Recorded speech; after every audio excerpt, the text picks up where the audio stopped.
I'm really wondering if Deion wants him to come to New York. And I don't mean that in a bad way, like everybody's been talking. I mean, like, I think Deion wants him in New York, point blank. Put the pieces together. Yeah. Deion said he would have conversations behind closed doors with the teams he didn't want his son to go to. Said that point blank. In a respectful way. I'm going to do it behind closed doors, and I'm not here to embarrass a team. Like, I actually was no problem with that whatsoever. Yeah. Then Shedeur Sanders is very publicly seen playing catch with Nabers in the streets of New York. Now he's caught with cleats, Giants cleats in his locker room. And I didn't say caught because it was pretty obvious he wanted to get caught with them. Yeah. It's like, oh, look at this. Don't look at this. Oh, look what I got. Yeah. Like, these are some not so subtle hints, guys, overall. And I really wonder if Deion is going to orchestrate this and play an Archie Manning. I'm just saying, like, I feel like that is what's going to happen here. Now, here's an interesting bit of quinky-dink. Rob, 2004, we drafted Mr. Eli Manning. Well, what pick did we have that year? Was it 4? It was pick 4. This would not be the first time the Giants went and got a player in the first overall pick when we had the 4th overall pick because that player wanted to come to us. Yeah. Didn't we actually – where we go with Philip Rivers? We drafted Philip Rivers, and it's funny because if you listen to Philip Rivers, the Giants never even called him. The clock was running out. The trade wasn't finalized yet. The Giants drafted Rivers. They knew that's who the Chargers wanted. Or we would have drafted Roethlisberger, point blank. That was our backup plan. Women in New York are very happy we didn't do that. Yeah. But, yeah, we would have drafted him. And we drafted Rivers because we wanted that trade to go down. And something is telling me here. And you know that I watch this show on a regular basis, know how I am about vibes, and I get these feelings sometimes. And I'm like the giant psychic over here. It's just like there are some things where the dots get connected to my brain, and I'm like, it's like my ADD superpower. And I'm like, oh my God. He sees through walls. Sanders said, I'm going to get my son where I want him, basically. I'm going to have conversations behind closed doors. He's not going to get past 1.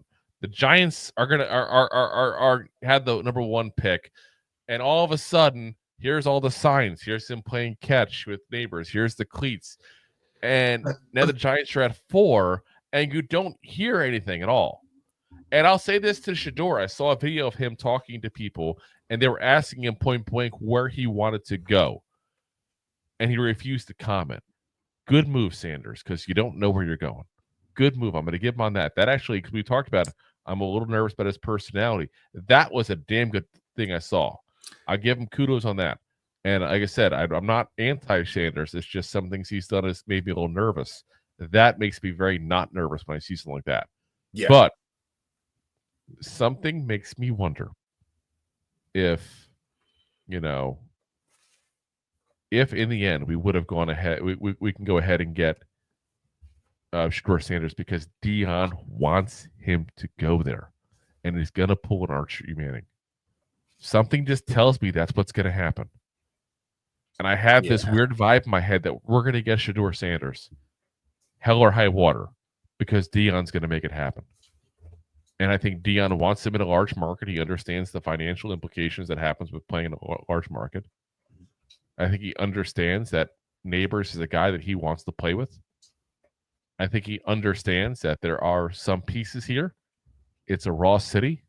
Don't get me wrong. Like between the Jets and the Giants, this team is, this whole city is begging for a football savior, so to speak. Yeah. And Shedeur could step in and be that guy. And listen, you look at Tennessee, how far are they away of being a good team? A lot more than a quarterback. Yeah. You look over at Vegas. They're nothing but a dumpster fire all the time. Yep.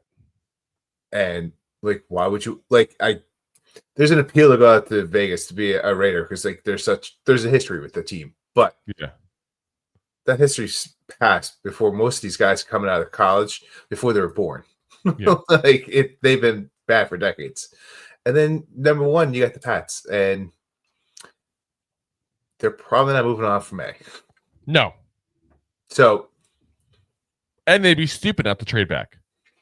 They really would be, because I'm sorry, I still think Travis Hunter is going to be a little overrated right now, because people think he's going to be an all-pro on both sides of the ball. That's not likely. History has shown us that when you draft somebody who's just an athlete and doesn't have a pure set here they are at this spot kind of thing, it doesn't always work out. No. Looking at you, Isaiah Simmons. Just saying. The difference is he has actual positions, but we don't know which position he wants to play in, or you wanted to play in the NFL. And it's hard to teach a guy two positions in the NFL. It really is. So, like I said, one. They could very well trade down, and this gives us that option. Something just tells me that there's going to be a trade going down, and I could be wrong. This is gut instinct. This is me connecting dots. That's all this is. But something tells me that it's going to happen. We'll see if I'm right. If you like that clip, then you will love the full episodes too. Find us on your favorite podcast app and look for us on all your favorite social media platforms. Thanks so much. Please, I'm begging you. Please subscribe.